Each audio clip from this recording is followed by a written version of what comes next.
सुनने वाले सभी को जय मसीह की। हमारे प्यारे प्रभु यीशु मसीह के नाम से आपको सलाम। आशा करती हूँ कि मैं हिंदी में आपको रैप्चर के बारे में जो समझाने की कोशिश कर रही हूँ वो आपको समझ में आता होगा और आप परमेश्वर में आगे बढ़ते होंगे।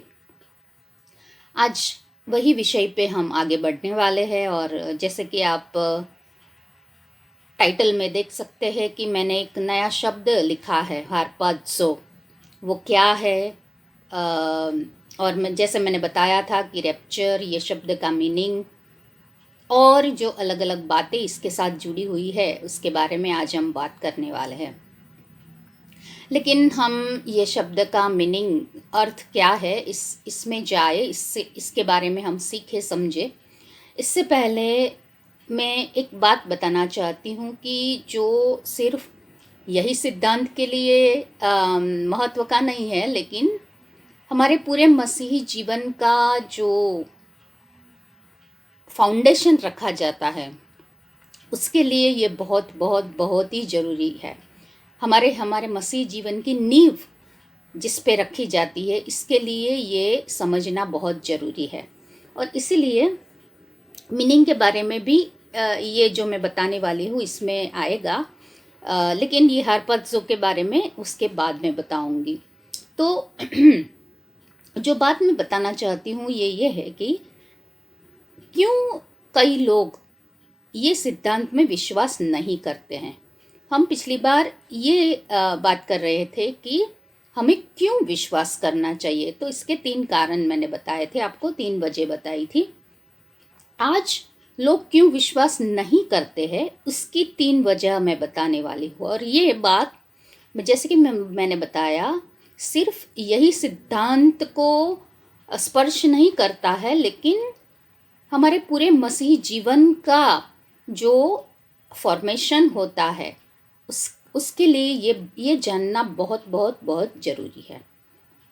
तो पहली जो वजह है कि लोग जो विश्वास नहीं करते हैं, तो क्यों नहीं करते हैं, तो सबसे पहली बात कि रैप्चर जो शब्द, इंग्लिश का ये जो रैप्चर शब्द है, हाँ, हमारी जो भारत की भाषाएं हैं उसमें उसका अलग अलग अनुवाद किया गया है, लेकिन इंग्लिश जो शब्द है रैप्चर, वो हमारी बाइबल में यानी इंग्लिश बाइबल में कहीं नहीं पाया जाता है।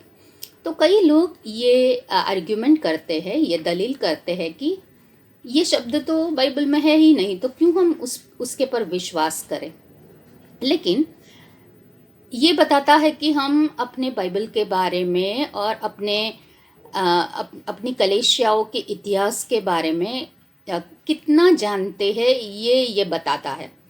मतलब कि प्रथम की सदी में, यानी जो पेंटिकोस्ट डे था, जिस दिन पवित्र आत्मा वो लोगों पे आई और कलीसिया का जन्म हुआ, उस दिन से लेकर आज तक हमारी कलीसियाओं का जो इतिहास है, वो इतिहास में इतनी सारी बातें हैं, वो बताने का तो समय भी नहीं है और ये स्थान भी नहीं है, क्योंकि वो इतिहास बताने जाओ तो और 4-5 घंटा निकल जाए। लेकिन वो जानना हमारे लिए ज़रूरी है, क्योंकि इसमें से हमें इस प्रश्न का उत्तर मिलता है। तो प्रथम की जो कलीसिया थी, जिसके बारे में हम प्रेषितों के कार्य में और अलग अलग पत्रियों में हम जान सकते हैं, और उसके बाद की जो कलीसियाएं हैं उसके बारे में हम इतिहास में से जान सकते हैं, हिस्ट्री में से जान सकते हैं। तो जो प्रथम 3-4 सदी की जो कलीसिया थी, सेंचुरी की जो कलीसिया थी शुरुआत से, तो उसमें जो चर्च फादर्स थे उनका वर्चस्व था, जिसको आप धर्मपितृ बोल सकते हो हिंदी में। तो उनका वर्चस्व था और उनमें से कई बराबर से प्रभु के वचनों के बारे में बताते थे, लेकिन कई ऐसे भी थे कि जो थोड़ा बहुत गलत थे, थोड़ा बहुत इधर उधर उनका जो टीचिंग था, उनकी जो शिक्षा थी वो इधर उधर चली जाती थी। लेकिन उनमें से एक जो चर्च फादर थे, धर्मपितृ थे, उनका नाम जेरोम है। अब इनके बारे में शायद आपने सुना होगा। तो वो जो जेरोम थे, उनको लगा कि परमेश्वर के जो वचन है उनको लैटिन भाषा में अनुवाद करना चाहिए। क्यों? क्योंकि हम सब जानते हैं कि शुरुआत में जो धर्म का प्रचार हुआ, सुसमाचार प्रचार हुआ तो यरूशलेम में, और जो यहूदी लोग थे उनके बीच में ये सुसमाचार फैलाया गया। लेकिन बाद में पौलुस ने जो बिन यहूदी लोग थे उनमें भी प्रचार करने की शुरुआत की, और बहुत सारी कलीसियाँ जो थी वो बिन यहूदी कलीसियाएँ थी। और हम जानते हैं कि रोम की जो भाषा थी उस समय वो लैटिन थी। और तो यूरोप में और रोम में और अलग अलग जो प्रांतों में सुसमाचार फैलाया गया तो उनकी भाषा में बाइबल नहीं था, यानी कि पूरा बाइबल जो था वो नहीं था वो भाषाओं में। हम जानते हैं कि हमारा बाइबल मूलभूत रीत से जो पुराना नियम है वो हिब्रू भाषा में और नया नियम है वो ग्रीक भाषा में लिखा गया। पुराने नियम में थोड़ा बहुत अरामाइक भाषा भी है। एनीवे, तो जो नए नियम जो ग्रीक भाषा है वो कॉमन लैंग्वेज है, माने रोज बरोज जो हम बोलने के लिए जो भाषा इस्तेमाल करते हैं वो कॉमन लैंग्वेज उसको बोला जाता है, सामान्य भाषा उसको बोला जाता है। और जो साहित्य की भाषा है उसको क्लासिकल लैंग्वेज बोला जाता है। पता नहीं उसका हिंदी क्या होता होगा, लेकिन आप अपनी डिक्शनरी में या इंटरनेट पे उसका अर्थ देख सकते हैं। लेकिन बात यह है कि वो जो कॉमन लैंग्वेज में हमारा नया नियम था उस समय, तो वो लोग वो नया नियम ये लोग नहीं पढ़ सकते थे, वो ये भाषा से अपरिचित थे। और इसीलिए ये चर्च फादर को लगा कि ये हमारा बाइबल लैटिन भाषा में उसका भाषांतर होना चाहिए, अनुवाद होना चाहिए। तो इसके लिए वो इस्राएल गए, उस समय इस्राएल गए, और जो हिब्रू और ग्रीक भाषा के जो अभ्यासक है, स्कॉलर्स थे, उनके पास वो गए और उनके पास रहकर, सालों तक उनके पास रहकर उन्होंने हमारा बाइबल लैटिन भाषा में भाषांतरित किया, अनुवाद किया, जिसको वल्गेट के नाम से जाना जाता है। वल्गेट के नाम से जाना जाता है। आज भी अगर रोम में जाओ तो आपको लैटिन भाषा में जो बाइबल मिलेगा तो उसका जो नाम है वो यही है, वल्गेट है। तो उसका जो स्पेलिंग है वो VULGATE। तो ये वल्गेट भाषा में जो उन्होंने भाषांतर किया वो पूरा अभ्यासकों की मदद से किया, कि जो हिब्रू और ग्रीक भाषा में बहुत बहुत जाने माने से विद्वान लोग थे। तो उन्होंने जब भी रैप्चर के मतलब जब भी प्रभु के लोगों को उठाए ले जाने की बात की, जहाँ जहाँ बात की गई है, जहाँ जहाँ इन बात के बारे में लिखा गया है, वहाँ वहाँ उन विद्वानों के द्वारा उन्होंने लैटिन, ये रैप्चर है ये लैटिन शब्द है, कहाँ कहाँ उन्होंने ये शब्द का इस्तेमाल किया। तो उन्होंने जहाँ जहाँ ये शब्द का इस्तेमाल किया वो थिस्सलुनीकी की कलीसिया पर लिखा गया पत्र, पहला अध्याय, चौथा अध्याय, पहला पत्र चौथा अध्याय 16वें और 17वें पद में।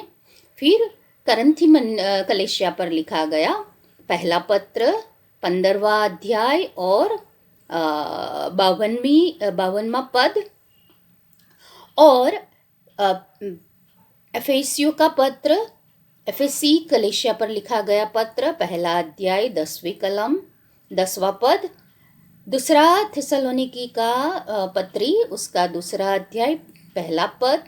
हिब्री का पत्र 12वां अध्याय 22 से 24 वचनों में, जहाँ जहाँ प्रभु यीशु मसीह अपनी कलीसिया को, अपने लोगों को उठा लेंगे, तो इसके बारे में जहाँ जहाँ लिखा गया है वहाँ वहाँ उन्होंने ये शब्द का प्रयोग किया। तो जैसे अलग अलग भाषाओं में अलग अलग शब्द होते हैं, वैसे ही इन पदों में जो उठा ले जाने की बात है तो उनको लैटिन में रैप्चर कहते हैं। तो वहीं से ये शब्द आया और इस शब्द का प्रयोग प्रचलित हुआ। तो ये शब्द बाइबल में है, तो ये साबित होता है कि ये शब्द बाइबल में है। ये लैटिन शब्द है, लैटिन बाइबल में आज भी ये रैप्चर शब्द है। जहाँ जहाँ जो मैं पदों पे हम वापस जब मीनिंग देखेंगे तब हम वापस आएंगे, लेकिन हम अभी तो क्यों विश्वास नहीं करते हैं लोग, जो नहीं करते हैं वो, तो उसका ये पहला कारण है कि रैप्चर शब्द बाइबल में नहीं है। लेकिन ये साबित होता है कि रैप्चर शब्द बाइबल में है। वो लैटिन शब्द है और उसका अलग अलग भाषाओं में अलग अलग रीति से उसका अनुवाद किया गया। जैसे कि दूसरे शब्द और दूसरी बातों का अनुवाद भाषाओं के अनुसार किया गया, वैसे ही इसका भी अनुवाद किया गया। तो ये पहली वजह है। तो ये वजह तो बिल्कुल काम नहीं करेगी कि क्यों विश्वास नहीं करना है। लेकिन दूसरी जो वजह है वो है कि अगर हमको एक सिद्धांत के बारे में अलग या गलत जानकारी है तो उसका असर दूसरे, तीसरे, चौथे और हम सब सिद्धांतों पे भी उसका असर होता है। माने अगर हम बाइबल में जो यूनिवर्सल, जो सनातन, जो डिवाइन प्रिंसिपल्स है, जो दैवीय सिद्धांत परमेश्वर ने जो बनाए हैं, जो हमारे लिए रखे हैं, उनमें से अगर एक भी बात जो गलत तरीके से हमको उसकी जानकारी या शिक्षा इसके बारे में दी गई है या हमें अलग तरीके से हम उसको मानते हैं, तो उसकी असर दूसरे सिद्धांतों के समझ पर भी उसका असर होता है। माने अब देखिए कि अगर हम प्रथम की कलीसिया को, पहले की कलीसिया को देखें तो वो लोग क्या करते थे। वो लोग प्रतिदिन, अगर हम प्रेषितों के कार्य 2 अध्याय और उसकी 46वें 46 और 47 पद पे अगर आप देखें तो वहाँ ये लिखा गया कि वे प्रतिदिन एक मन होकर मंदिर में इकट्ठे होते थे और घर घर रोटी तोड़ते हुए आनंद और मन की सिधाई से भोजन किया करते थे और परमेश्वर की स्तुति करते थे और सब लोग उससे प्रसन्न थे और जो उद्धार पाते थे उनको प्रभु प्रतिदिन उसमें मिला देता था। मतलब अभी ये प्रथम की जो कलीसिया थी, प्रथम के जो प्रभु के लोग थे प्रथम सदी में, तो वो लोग हर दिन मिलते थे, हर दिन रोटी तोड़ते थे, मतलब प्रभु भोज जिसको आप बोलते हो, और हर रोज परमेश्वर का धन्यवाद देते थे, परमेश्वर की स्तुति करते थे, प्रार्थना करते थे। तो वो उनकी वो रीत थी, वो उनकी पद्धति थी। आज हम हर रविवार को, हाँ ये बात सच है कि ये कोरोना की वजह से अभी धीरे धीरे प्रभु के घर खुल रहे हैं, लेकिन हम हर रविवार को परमेश्वर के घर में जाते हैं। सप्ताह के दूसरे दिनों में भी अलग अलग संगत होती है, अलग अलग सभा होती है जिसमें हम जाते हैं। लेकिन कहने का मतलब ये है कि अलग अलग कलीसियाओं में अलग अलग तरीके से अलग अलग बाबतों का टीचिंग दिया जाता है। उसका जो शिक्षण है, उसका जो शिक्षा है वो अलग अलग तरीके से दिया जाता है। और अगर आप एक चीज़ के बारे में गलत जानते हैं तो उसका असर दूसरी चीज़ों पे भी पड़ता है। अब आप देखो, दूसरा आपको अगर दृष्टांत उदाहरण चाहिए तो वो बपतिस्मा की रीत के बारे में हो सकता है। कोई चर्च ये सिखाता है कि हम पानी से सिर्फ छिड़काव कर देते तो चलता है। दूसरा चर्च ये सिखाता है कि नहीं, पूरा डूब जाना चाहिए व्यक्ति, तभी वो बपतिस्मा, वो सही बपतिस्मा है। तो ये सारे जो क्या बोलते हैं, जो फर्क है, वो तफावत है सिद्धांतों के बारे में, हमारे संस्कारों के बारे में। जो प्रभु भोज, बपतिस्मा, ये सारे संस्कार हमको प्रभु यीशु मसीह ने दिया है, लेकिन हम उसी वाद विवाद में चले आ रहे हैं सालों से। और जो महत्व की बात है वो हम भूल जाते हैं। तो एक चीज़ की जो गलत जानकारी, गलत शिक्षा हमें दूसरे चीज़ों में भी गलत साबित करती है। अभी बपतिस्मा की बात की तो मैं इतना कह दूं कि बपतिस्मा कैसे दिया जाता है ये महत्व का नहीं है। बपतिस्मा किस नाम से दिया जाता है वो महत्व का है कि परमेश्वर पिता, परमेश्वर पुत्र और परमेश्वर पवित्र आत्मा, तो त्रिएक हमारा जो ईश्वर है उनके नाम से बपतिस्मा दिया जाना चाहिए और पानी होना चाहिए। सही बात है। तो यही जो मुद्दे की बात है, जो महत्व की बात है कि बपतिस्मा पानी से होना चाहिए और प्रभु यीशु, प्रभु परमेश्वर, प्रभु यीशु मसीह और प्रभु पवित्र आत्मा के नाम से होना चाहिए। लेकिन हम अलग अलग दूसरी चीज़ों पे हम वाद विवाद करते रहते हैं। मैं किसी कलीसिया को सच्चा और किसी और कलीसिया को झूठा मैं साबित नहीं करना चाहती हूँ। ये मेरा बिल्कुल ही हेतु नहीं है, मेरा पर्पज़ नहीं है। मैं सिर्फ एक उदाहरण दे रही हूँ कि ऐसी जो निरर्थक बातें हैं, जो महत्व की बातें नहीं है, उसको लेके हम एक पूर्वधारणा बांध लेते हैं। हमारे मन में एक मान्यता हम तय कर देते हैं कि ये बात ऐसे ही होना चाहिए, ये बात ऐसे ही होना चाहिए, ये ऐसा है तो ये बुरा है, गलत है, ये ऐसा है तो वो सच्चा है। तो ऐसी बातों की असर हमारे दूसरे सिद्धांतों की समझ पर भी पड़ता है। तो मेरा कहने का मतलब एक ही है कि ऐसी निरर्थक बातों में अपना समय गंवाने के बदले जो सच्ची और जो ज़रूरी चीज़ें हैं उसको हम सीखने की और उसका पालन करने की हम कोशिश करनी चाहिए। तो ये दूसरी वजह है कि लोग क्यों विश्वास नहीं करते हैं। और तीसरी और आखिरी जो वजह है कि जो लोग विश्वास नहीं करते हैं तो क्यों नहीं करते हैं, तो ये थोड़ा आपको समझने में कठिन भी लग सकता है या किसी को बुरा भी लग सकता है। मुझे इसके लिए मैं पहले से माफ़ी चाहती हूँ। लेकिन कई लोग पुराने नियम को या तो मानते नहीं हैं या तो उसको गंभीरता से लेते नहीं हैं और इसके लिए ये बात समझ नहीं सकते हैं। ये सिद्धांत ही नहीं, दूसरे कई चीज़ें हैं जिसको समझने में लोगों को परेशानी हो रही है।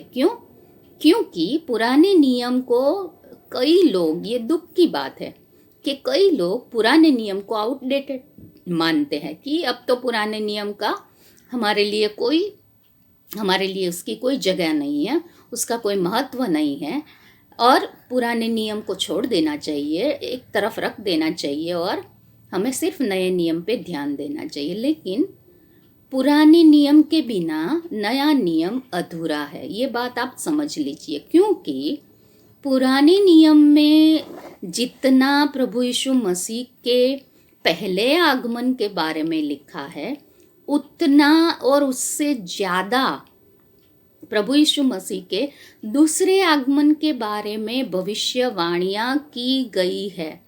जैसे जैसे हम अपने ये अध्ययन में आगे बढ़ेंगे, मैं आपको पुराने नियम से ज़्यादा और नए नियम में से कम आपको बताती जाऊंगी, जैसे कि आप समझ सके कि मैं जो कह रही हूँ वो कितनी सच्ची बात है। तो पुराने नियम में सब बहुत ही स्पष्ट रीति से बताया गया है कि क्या होने वाला है।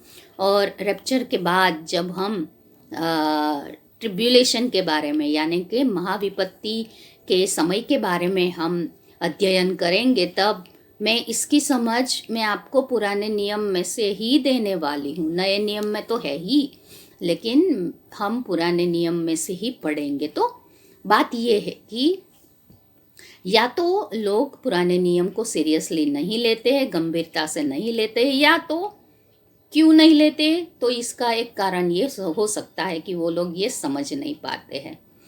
प्रिय मित्रों, पुराने नियम के बिना, फिर से एक बार कहती हूँ, पुराने नियम के बिना नया नियम अधूरा है। पुराने नियम में जो जो प्रभु यीशु मसीह के बारे में, पहले आगमन के बारे में जो जो भविष्यवाणी की गई थी, सारी पूरी हो चुकी है। अगर आप मसीही हो तो ये बात आप समझ सकते हो। और ये भी बता दूं कि प्रभु यीशु मसीह के दूसरे आगमन के बारे में भी इससे ज़्यादा भविष्यवाणियां हैं, और वो भी पूरी हो रही है हमारी आंखों के सामने। हम जैसे जैसे आगे बढ़ेंगे आप समझ पाएंगे कि मैं क्या कहना चाह रही हूँ। हमारी आंखों के सामने ये सारी पूरी हो रही है, और जो बाकी है वो धीरे धीरे से परमेश्वर के समय अनुसार वो पूरी होती जाएगी। तो ये 3 वजह है, वो तीनों वजह गलत है। वो तीनों वजह अगर आप इसमें शामिल हो, इसमें से एक भी वजह में, तो मेहरबानी करके अपने मन में से निकाल दीजिए कि रैप्चर शब्द बाइबल में नहीं है। मैंने समझा दिया वो है। अगर आपको कोई एक चीज़ के बारे में गलत जानकारी है तो उसको आप करेक्ट कीजिए, उसको आप सुधारिए, जैसे कि आप ताकि आप दूसरी चीज़ों को भी सही तरीके से समझ सके। और अगर आप पुराने नियम को गंभीरता से नहीं ले रही हो तो मेहरबानी करके पुराने नियम को पढ़ने का और उसके समझने की कोशिश कीजिए। और मैं आपके साथ हूँ। मैं आपको इस विषय के अनुसंधान में जो भी ज़रूरी है वो पुराने नियम में से मैं आपको समझाती जाऊँगी, सिखाती जाऊँगी। और अगर आपको, फिर से एक बार, कि अगर आपको कोई प्रश्न है, अगर आपको कुछ समझना है तो आप बता सकते हो मुझे। मैं समझाने की पूरी आपको कोशिश करूँगी। तो हम लैटिन शब्द का अर्थ, लैटिन शब्द के बारे में तो हम जान लिए।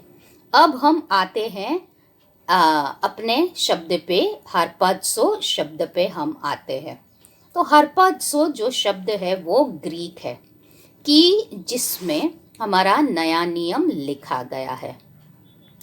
और ये जो शब्द है वो नए नियम में जहाँ जहाँ मैंने आपको पहले सारे जो पद मैंने आपको सुनाए, सॉरी, मुझे लिखना था आपके सामने, वो रखना था, लेकिन अभी ये रिकॉर्ड हो रहा है इसलिए मैं उसको नहीं चेंज कर सकती हूँ। लेकिन फिर से एक बार बहुत मैं धीरे धीरे से बताती जाऊंगी कि मैंने जो आपको जो पद बताए थे वो सारे पदों में भी यही शब्द का प्रयोग किया गया है। और इतना ही नहीं, मैंने मेरे दूसरे या तीसरे संदेश में आपको जो पुराने नियम के बारे में बताया था, अलग अलग, मैंने 2 रैप्चर के बारे में आपको बताया था, हनोक और एलिया का।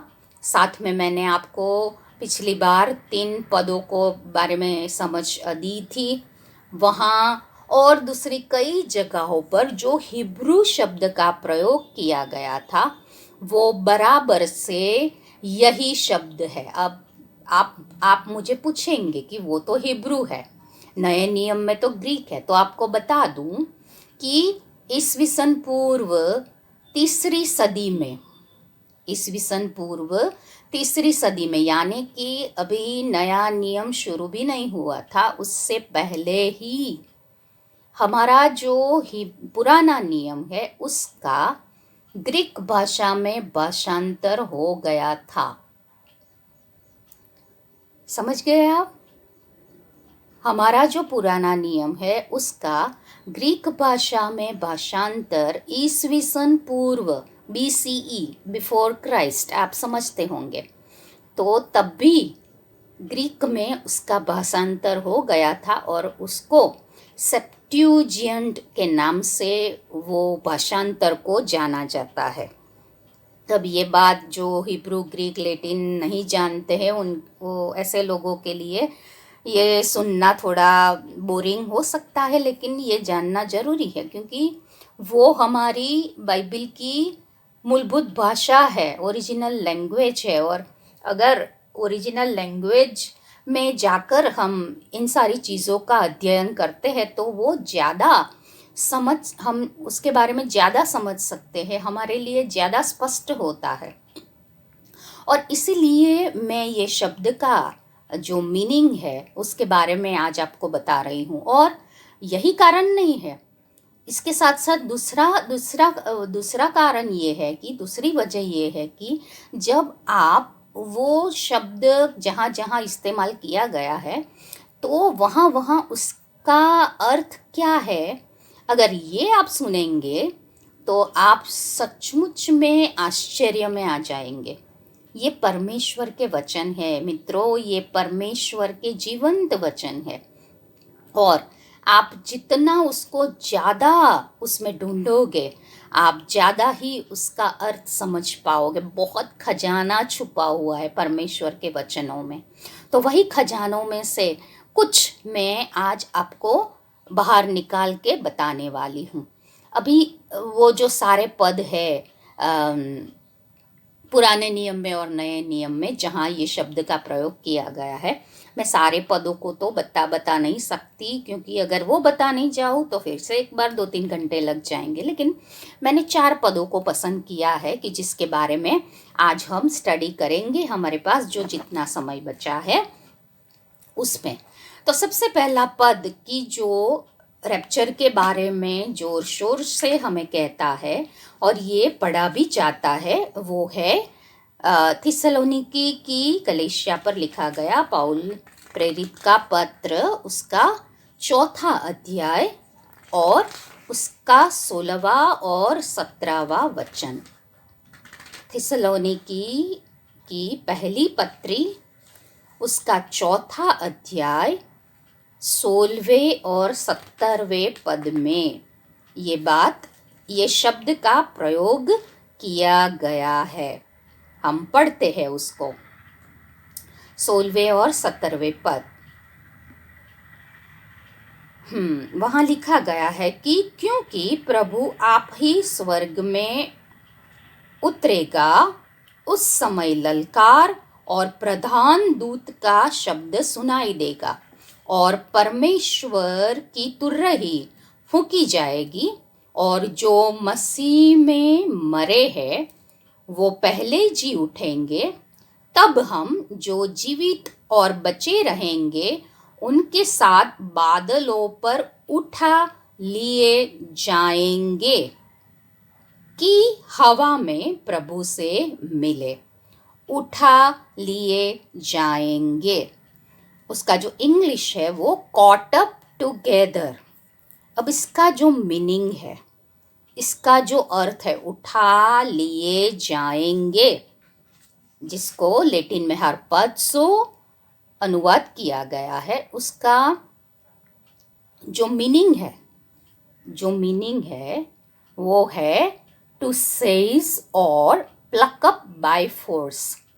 इसका मतलब ये है कि बल से, जबरदस्ती से किसी को पकड़ लेना, किसी को उठा लेना।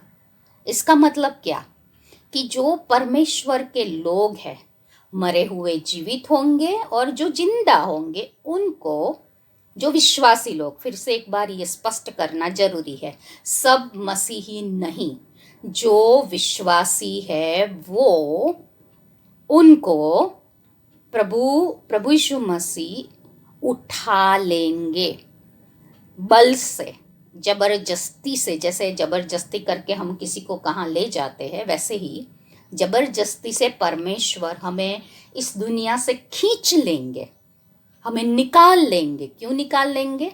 मैंने बताया था कि परमेश्वर हमें वो महाविपत्ति के, महासंकट के 7 सालों में से गुजरने नहीं देंगे। तो वो 7 साल शुरू हो उससे पहले परमेश्वर हमें उठा लेंगे। जो विश्वासी है उनको, जिन्होंने अपने आप को परमेश्वर के लहू से साफ किया है, अपने पापों के लिए माफ़ी जिन्होंने मांगी है, वो लोगों को उठा लेंगे। तो ये जो शब्द का प्रयोग यहाँ किया गया है उसका अर्थ ये है। दूसरे जो पद के बारे में मैं आज आपसे बात करना चाहती हूँ वो इफिसी कलीसिया पर पौलुस ने जो पत्र लिखा वहाँ से हम उसके बारे में जान सकते हैं। तो एफिसी कलीसिया पर लिखा गया पौलुस का पत्र, उसका पहला अध्याय और उसका 10वां पद, पहला अध्याय और उसका 10वां पद, कि समयों के पूरे होने का ऐसा प्रबंध हो कि जो कुछ स्वर्ग में है और जो कुछ पृथ्वी पर है, सब कुछ वह मसीह में एकत्र करे, मसीह में एकत्र करे। यहाँ पर भी हर पद जो शब्द है और यहाँ जो मीनिंग है उसका, वो इंग्लिश में गैदर टुगेदर इन वन, या to sum up together in one unit, माने एक में सबको एकत्र करना, सबको एक करना, एक यूनिट में, एक समूह में सबको साथ में लाना, ये उसका मीनिंग करता है। मतलब किसको साथ में लाना? जो विश्वासी है उनको। कहाँ से साथ में लाना? पृथ्वी पे जो मरे हुए हैं, जो जिंदा है, सबको साथ में एक यूनिट बना के, एक समूह बना के सबको एकत्र करना, सबको एक साथ ले जाना। तीसरे जो पद के बारे में मैं आज आपसे बताना चाहती हूँ, आपसे बात करना चाहती हूँ, वो थिस्सलुनीकी का ही पत्री है, लेकिन दूसरी पत्री, उसका 2 अध्याय और पहला पद।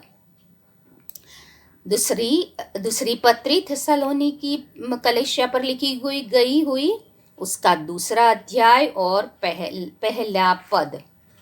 हे भाइयों, अब हम अपने प्रभु यीशु मसीह के आने और उसके पास अपने इकट्ठे होने के विषय में तुमसे विनती करते हैं। अपने इकट्ठे होने के विषय में, यहाँ जो शब्द है वो हर पद जो ही है, लेकिन यहाँ जो मीनिंग है वो gathering together, a complete collection, माने एकत्र करना, इकट्ठा करना। कुछ अपूर्ण है उसको पूर्ण करना, वो जो कलेक्शन है उसको पूरा करना, उसको संपूर्ण करना, वैसा अर्थ होता है। क्या अपूर्ण है? हम जो विश्वासी लोग हैं वो यहाँ पृथ्वी पे अपूर्ण है, हम सब, क्योंकि हम मनुष्य रूप में है, हम ये पापी देह में है, इसीलिए हम अपूर्ण हैं। और जो परमेश्वर के पास पहुंच गए हैं वो, और हम जो यहाँ बाकी बच गए हैं, हमारा जो कलेक्शन है, समूह है, वो अधूरा है। जब पृथ्वी पे जो बचे हुए हैं वो सारे भी प्रभु के पास पहुंचेंगे, तब ये कलेक्शन परमेश्वर के लोगों का पूरा होगा। तो यहाँ इकट्ठा करने की बात है। और आपको पता है यहाँ जो शब्द का मीनिंग है वो बहुत ही स्पष्ट तरीके से ग्रीक में उसका मीनिंग दिया गया है कि मरे हुए या जिंदा लोगों सभी को इकट्ठा करना। अब आप समझ सकते हो कि जहाँ जहाँ बादलों में उठाया लिए जाने की बात है, वहाँ वहाँ मरे हुए जिंदा होंगे, जीवित होंगे, वो खींच जाएंगे, साथ में खींच लिए जाएंगे, उठा लिए जाएंगे। तो फिर से एक बार परमेश्वर के वचन कितने अद्भुत है, कितने सत्य है, ये हम यहाँ समझ सकते हैं। चौथा और आखिरी वचन के बारे में जो मैं बताना चाहती हूँ वो थोड़ा समझने में थोड़ा कठिन है, लेकिन मैं समझाने की पूरी कोशिश करूँगी। तो वो है हिब्री के पत्र में हमें ये वचन मिलता है। हिब्री का पत्र, आप हिब्री ही बोलते हो ऐसी आशा मैं करती हूँ, आप इब्रानियों बोलते हैं, ठीक है। इब्रानियों के पत्र में उसका 12वां अध्याय 22 से 24 वचनों में हमें ये शब्द मिलता है। आप समझ सके इसीलिए मैं इतने सारे पद पढ़ रही हूँ। 22 से 24 पद। इब्रानियों का पत्र 12वां अध्याय 22 से 24 पद। पर तुम सिय्योन के पहाड़ के पास और जीवते परमेश्वर के नगर स्वर्गीय यरूशलेम के पास और लाखों स्वर्गदूतों और उन पहिलोठों की साधारण सभा और कलीसिया जिनके नाम स्वर्ग में लिखे हुए हैं और सबके न्यायी परमेश्वर के पास और सिद्ध किए हुए धर्मियों की आत्माओं और नई वाचा के मध्यस्थ यीशु और छिड़काव के उस लहू के पास आए हो जो हाबिल के लहू से उत्तम बातें कहता है। अभी बहुत सारी चीज़ें ये पदों में हैं, मैं सबके बारे में तो नहीं बता पाऊंगी, लेकिन यहाँ जो लोगों की बात की गई है आप उसके बारे में देखें। वो मैं पहले बताती हूँ और बाद में ये शब्द का मीनिंग भी बताती हूँ। जो शब्द का प्रयोग यहाँ किया गया है, जिसका ट्रांसलेशन अनुवाद हरपात्सो किया गया है, रैप्चर किया गया है, तो उसके बारे में बताऊंगी। लेकिन आप यहाँ देखो किसके बारे में, उन पहली ठो आप अपनी बाइबल में देख सकते हो, स्वर्ग में जिसके नाम लिखे गए हैं, सिद्ध किए हुए धर्मियों, मध्यस्थ यीशु, नई वाचा के मध्यस्थ यीशु और छिड़काव के उस लहू के पास आए हो। यहाँ विश्वासियों की लाक्षणिकताएं बताई गई है। कौन यहाँ होंगे, किसके बारे में यहाँ बताया गया है, बहुत ही स्पष्ट तरीके से हम देख सकते हैं कि यहाँ सारे मसीही लोगों की बात नहीं की गई है, लेकिन जो प्रभु यीशु मसीह के लहू के पास आए हुए हैं, जिसके नाम स्वर्ग में लिखे गए हुए हैं, जो सिद्ध किए गए न्यायी लोग हैं, उनके बारे में यहाँ बताया गया है। और यहाँ का जो शब्द है वो है 23वें पद में साधारण सभा, उन पहली ठो की साधारण सभा। इंग्लिश उसका होता है जनरल असेंबली। टू असेंबल, यहाँ भी to assemble dead and living together. यहाँ जो साधारण सभा की, सामान्य सभा की बात की गई है, ये इब्रानियों के पत्र में वहाँ ये सभा किन लोगों की है, तो मरे हुए और जिंदा लोगों की सभा है। स्वर्ग में ये सभा है किन की, ये सारी जो लाक्षणिकताएं बताई आप फिर से पढ़ सकते हो। वो लोगों की बात यहाँ की गई, उनकी सभा के बारे में बताया गया है। तो यहाँ जिंदा और मरे हुए दोनों की बात यहाँ की गई है। तो इन सारे पदों में और दूसरे भी पदों में, पुराने नियम में और नए नियम में, सब जगहों पे ये शब्द का प्रयोग किया गया है। ग्रीक शब्द हार्पाज़ो है, लैटिन शब्द रैप्चर है, और अलग अलग भाषा में अलग अलग रीति से इसका अनुवाद किया गया है। बात सबके सब एक ही बताते हैं कि प्रभु यीशु मसीह अपनी कलीसिया को लेने आ रहे हैं, अपने विश्वासी लोगों को लेने आ रहे हैं। 100 बात की एक बात, जो प्रभु यीशु मसीह के लहू में धुले हुए हैं, जिन्होंने अपने जीवन को प्रभु यीशु मसीह के हवाले किया है, उनको लेने के लिए प्रभु यीशु मसीह बहुत ही जल्द आने वाले हैं। अब फिर से एक बार आपके सामने वही सवाल, क्या आप अपने परमेश्वर को मिलने के लिए तैयार है? प्रभु यीशु मसीह कभी भी बादलों में दिख सकते हैं, क्योंकि अब हम देखेंगे आगे पढ़ते हुए कि जो भी कुछ होना चाहिए वो सब हो रहा है। जो ये प्रबोधवाणी समझते हैं, जो इन दिनों की भविष्यवाणी, जो लोग, जो परमेश्वर के सेवक दास दासियां जो समझ सकते हैं, वो सारे ये बता रहे हैं कि प्रभु यीशु मसीह का आना बहुत जल्द होना है।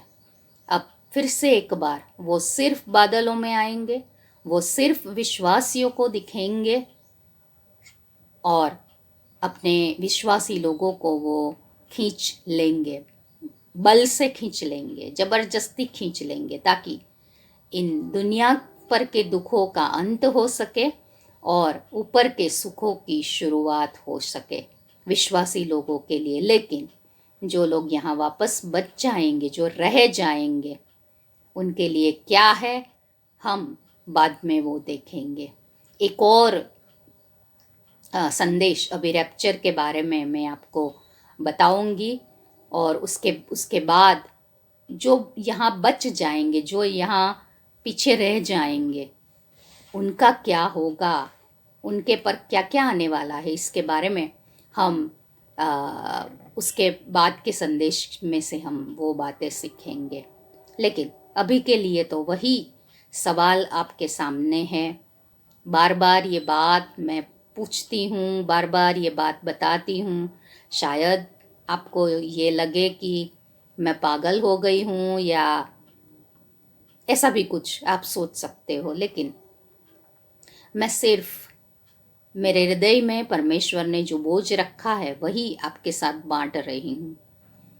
कि जैसे यूहन्ना 3:16 पद, किसी का भी नाश ना हो लेकिन सारे अनंत जीवन पाए, अनंतकालिक जीवन में सारे प्रवेश करें, वही मेरा हेतु है, मेरी इच्छा है, मेरी प्रार्थना है। और अगर आपने अभी तक अपने जीवन को परमेश्वर के हवाले नहीं किया है, तो मेरी आपसे फिर से एक बार विनती है, प्रार्थना है कि आप परमेश्वर को अपना जीवन दें, उनको अपने लहू से साफ करें और परमेश्वर की इच्छा के अनुसार अपना जीवन व्यतीत करें। आइए हम प्रार्थना करें। प्यारे परमेश्वर पिता, ये सुंदर समय के लिए हम आपका धन्यवाद करते हैं, आपकी स्तुति और प्रशंसा करते हैं। आपके वचन जीवंत है, आपके वचन हमारे साथ बातचीत करते हैं, हमको अपनी जो सच्ची जीवन की स्थिति है, हमारे आत्मिक जीवन की जो सच्ची स्थिति है, वो आपके वचन हमें बताते हैं। आज भी ये रैप्चर शब्द के अर्थ के द्वारा आपने हमारे साथ बातचीत की है। परमेश्वर, हमारी प्रार्थना है कि सुनने वाले सभी को ये समझने के लिए, इसको स्वीकार करने के लिए आप सहायता करें, और जिन्होंने अभी तक उनका जीवन आपके हवाले नहीं किया है, तो ये मन दे प्रभु पवित्र आत्मा, आप इनके दिलों से आप बातचीत करें ताकि वो बच जाए और आपके राज्य के भागीदार हो सके। जो विश्वासी है उनको आप अपने आप में मजबूत करो, दृढ़ रखो, सारी समस्याओं के बीच में भी आपके पर के विश्वास में कभी डगमगा ना जाए माटे, इसलिए आप उनको सहायता करें। और जिन्होंने अभी तक अपना जीवन आपके हवाले नहीं किया है वो करें, ऐसा अनुग्रह आप उनके पर कीजिए। सुनने वाले सभी को आपके बहुत बहुत अनुग्रह से आप भर दो, और हम सबके साथ आप सदा रहो। ये हमारी प्रार्थना हमारे प्यारे प्रभु यीशु मसीह के नाम से मांगते हैं, इसलिए आप सुनो और कबूल करो। आमीन।